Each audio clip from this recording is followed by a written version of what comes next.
Good morning. Welcome back to another read aloud of Hatchet. We've got Diego burrowing in, trying to catch up on some sleep. We've got our very fancy gold blankets with a very fancy bunny wearing some fancy gold shoes and even a little fancy ear.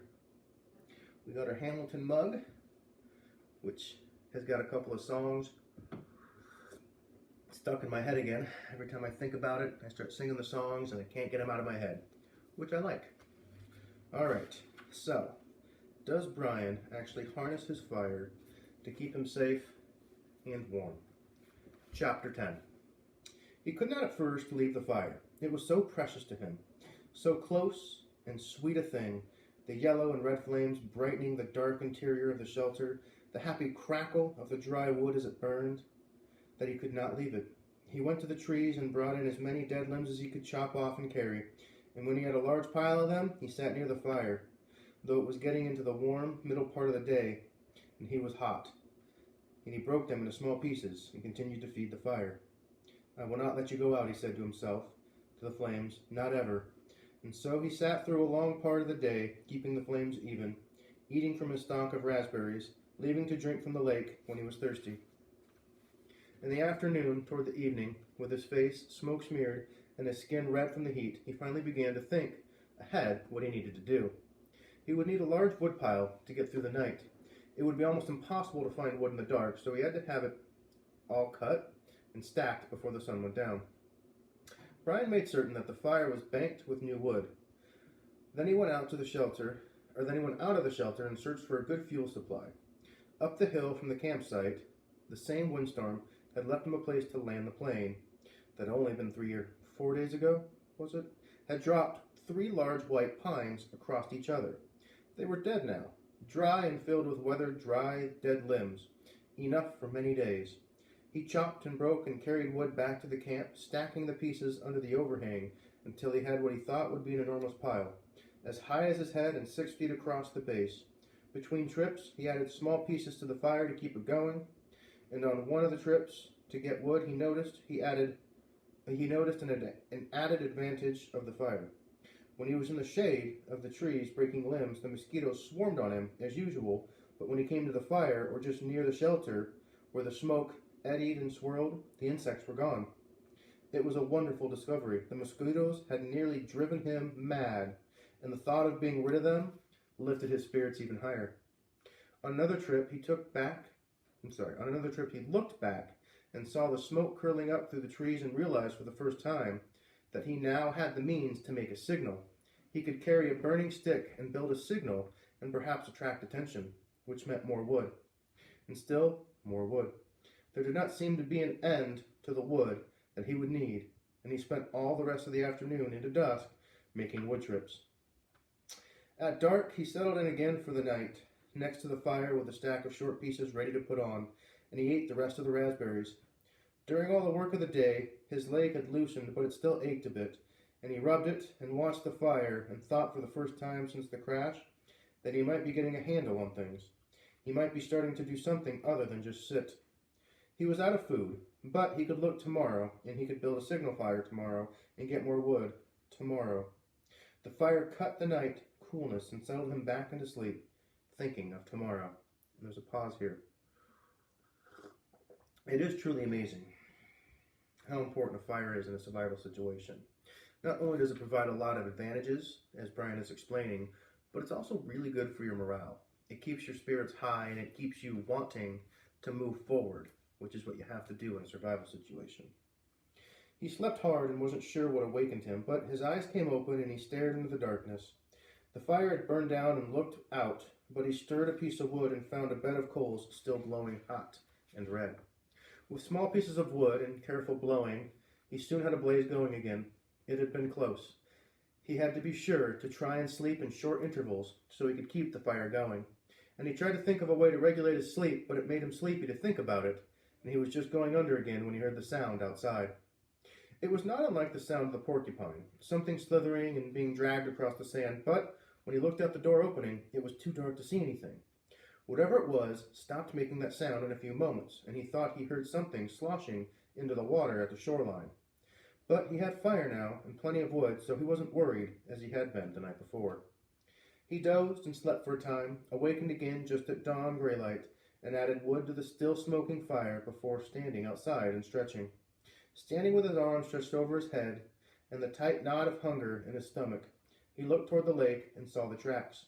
They were strange, a main center line up from the lake in the sand with claw marks to the side leading to a small pile of sand. Then going back down to the water, he walked over and squatted near them, studied them, and tried to make sense of them. Whatever had made these tracks had some kind of flat, dragging bottom in the middle and was apparently pushed along by the legs that stuck out to the side. Up from the water to a small pile of sand, then back down into the water. Some animal, some kind of water animal that came up to the sand to do what? To do something with the sand, to play and make a pile in the sand? He smiled. City boy, he thought. Oh, you city boy with your city ways.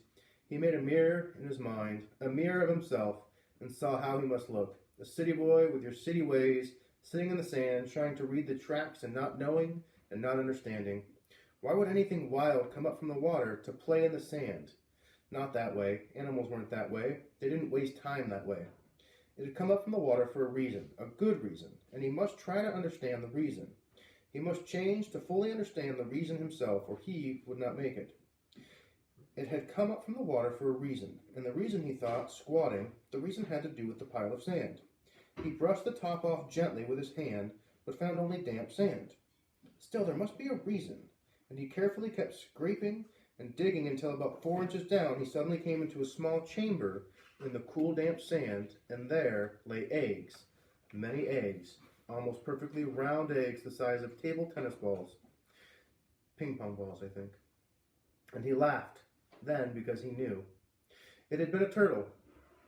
He had seen a show on television about sea turtles that came up onto the beach and laid their eggs in the sand. There must be freshwater lakes turtles that did the same. Maybe snapping turtles. He had heard of snapping turtles. They became fairly large, he thought. It must have been a snapper that came up in the night when he heard the noise that awakened him. She must have come and laid her eggs. Food. More than eggs. More than knowledge, more than anything, this was food. His stomach tightened and rolled and made a noise as he looked at the eggs, as if his stomach belonged to somebody else, or had seen the eggs with its own eyes and was demanding food. The hunger always there had been somewhat controlled and dormant when there was nothing to eat, but with the eggs came the scream to eat. His whole body craved food with such an intensity that it quickened his breath. He reached into the nest and pulled the eggs out one at a time. There were 17 of them, each as round as a ball and white. They had leathery shells that gave instead of breaking when he squeezed them. When he had them heaped in the sand in a pyramid, he had never felt so rich somehow. He suddenly realized that he did not know how to eat them. He had a fire, but no way to cook them, no container, and he had never thought of eating a raw egg. He had an uncle named Carter, his father's brother, who always put an egg in a glass of milk and drank it in the morning. Brian had watched him do it once, just once, and when the runny part of the white left the glass and went into his uncle's mouth and down the throat in a single gulp, Brian almost lost everything he had ever eaten. Still, he thought, still. And his stomach moved toward the backbone as he became less and less fussy. Some natives in the world ate grasshoppers and ants, and if they could do that, he could get a raw egg down. He picked one up and tried to break the shell and found it surprisingly tough. Finally, using the hatchet, he sharpened a stick and poked a hole in the egg. He widened the hole with his finger and looked inside. Just an egg. It had a dark yellow yolk, not so much white as he thought there would be. Just an egg. Food. Just an egg that he had to eat. Raw. He looked out across the lake and brought the egg to his mouth and closed his eyes and sucked and squeezed the egg at the same time and swallowed as fast as he could. Ugh! It had a greasy, almost oily taste, but it was still an egg. His throat tried to throw it back up. His whole body seemed to convulse with it, but his stomach took it and held it and demanded more. The second egg was easier, and by the third, he had no trouble at all. It just slid down. He ate 6 of them. He could have easily eaten all of them and not been full, but part of him said to hold back, save the rest. He could not now believe the hunger. The eggs had awakened it fully, roaringly, so that it tore at him. After the 6th egg, he ripped the shell open and licked the inside clean, and then he went back and ripped the other 5 open and licked them out as well, and wondered if he could eat the shells. There must be some food value in them, but when he tried, they were too leathery to chew, and he couldn't get them down. He stood away from the eggs for a moment, literally stood and turned away so that he could not see them. If he looked at them, he would have to eat more. He would store them in the shelter and eat only 1 a day. He fought the hunger down again, controlled it. He would take them now and store them and save them and eat 1 a day. And he realized, as he thought it, that he had forgotten that they might come. The searchers, surely they would come before he could eat all the eggs 1 a day. He had forgotten to think about them, and that wasn't good. He had to keep thinking of them, because if he forgot them and did not think of them, they might forget about him. He had to keep hoping. He had to keep hoping. Wow. And that's where chapter 10 ends. Very interesting, though. So he found the eggs, and he's using them for sustenance. And he's trying to limit how much he eats so he can make it last a little bit longer, which is smart. I don't understand why he doesn't just place them next to the fire instead of eating them raw and having maybe kind of like a hard-boiled egg. But it seems like he's starting to do better and better day by day in the survival atmosphere. We'll see what happens tomorrow. I'll see you then.